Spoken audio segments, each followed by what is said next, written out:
Hi there, my name is Dean Simpson and I'm from the Salvation Army, and I'm here today with Marilyn Dunn, who is at the First Floor program. She heads it up. So I've just got a few questions for her to find out a little bit about the First Floor program and who she is.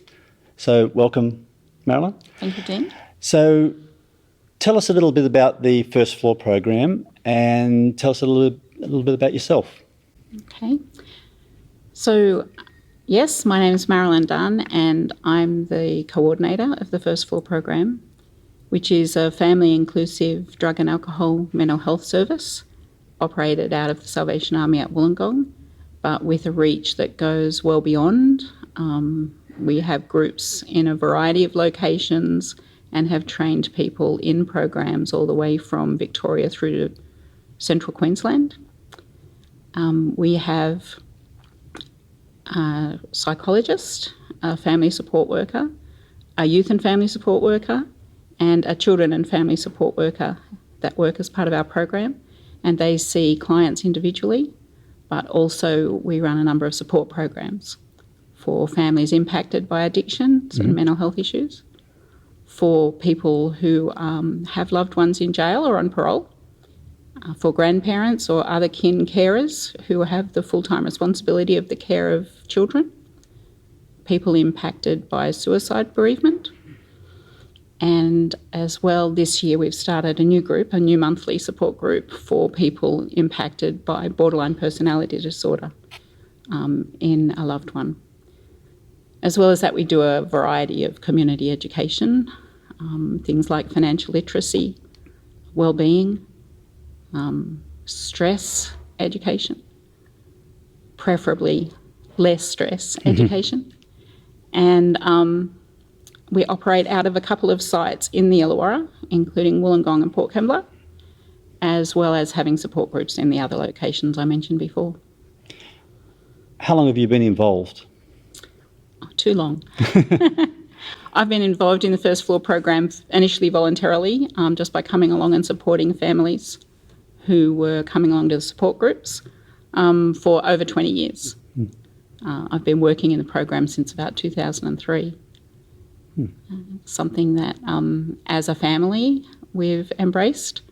We've learnt a lot about ourselves and about people, about needs that present in the community.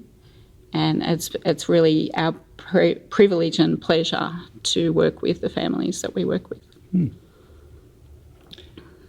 Okay, Christmas is coming up, so my question is, has Christmas always been kind to you, and what was your best Christmas and why? This is a really difficult question. I'm not a big lover of festivities, so I wouldn't say that Christmas is necessarily my favourite time of year. I've had a number of losses around the period of Christmas, and I think that's common to a lot of people, a lot of families. Christmas is not always festive for people. And I haven't got a single Christmas that stands out as my favourite. As a child and teenager, we always holidayed for 6 weeks at Christmas. That was great. Spent the time at the beach with family and had a lovely time. Probably the Christmas that stands out most to me, being Australian, is one that we spent in Winnipeg in Canada, where it was, minus 26 and the opposite. Ridiculous. So some stand out, but I wouldn't say that I have a favourite Christmas. But I do enjoy the knowledge that, the world is celebrating an event that has a special meaning to me. And I just encourage people to really look for the meaning in the event. Well, I was going to ask that. How do you in your role make Christmas better for others? Oh, that's a really good question. In our role, I think we're about meeting people at their point of need. And often, or just this week, I've been along to a dinner for families who've been bereaved by suicide. And sometimes it's as simple as sitting and listening to their story and sharing the pain with them, and knowing that those people accept what we have to offer so willingly, and are accepting of something so simple that we can give. So I think in giving of ourselves, that's how we impact at Christmas time the most. And if you had a magic wand, what would be your Christmas wish? The saying, if wishes were fishes, goes through my mind. We'd all cast our nets in the sea.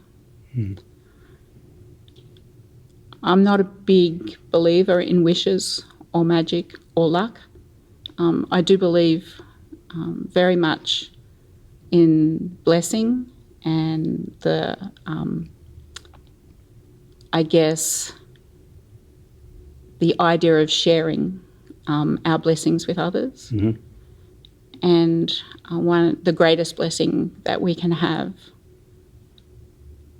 going along with love, are peace and hope. And if I was to ask for something special to have at Christmas time, it would be that we would be more considerate of one another, sensitive to one another's needs, and supportive, encouraging and compassionate, but love. I think ultimately having the love and sharing the love is most important. Thanks, Marilyn. Have a happy Christmas, and I hope it's a special one. Thank you.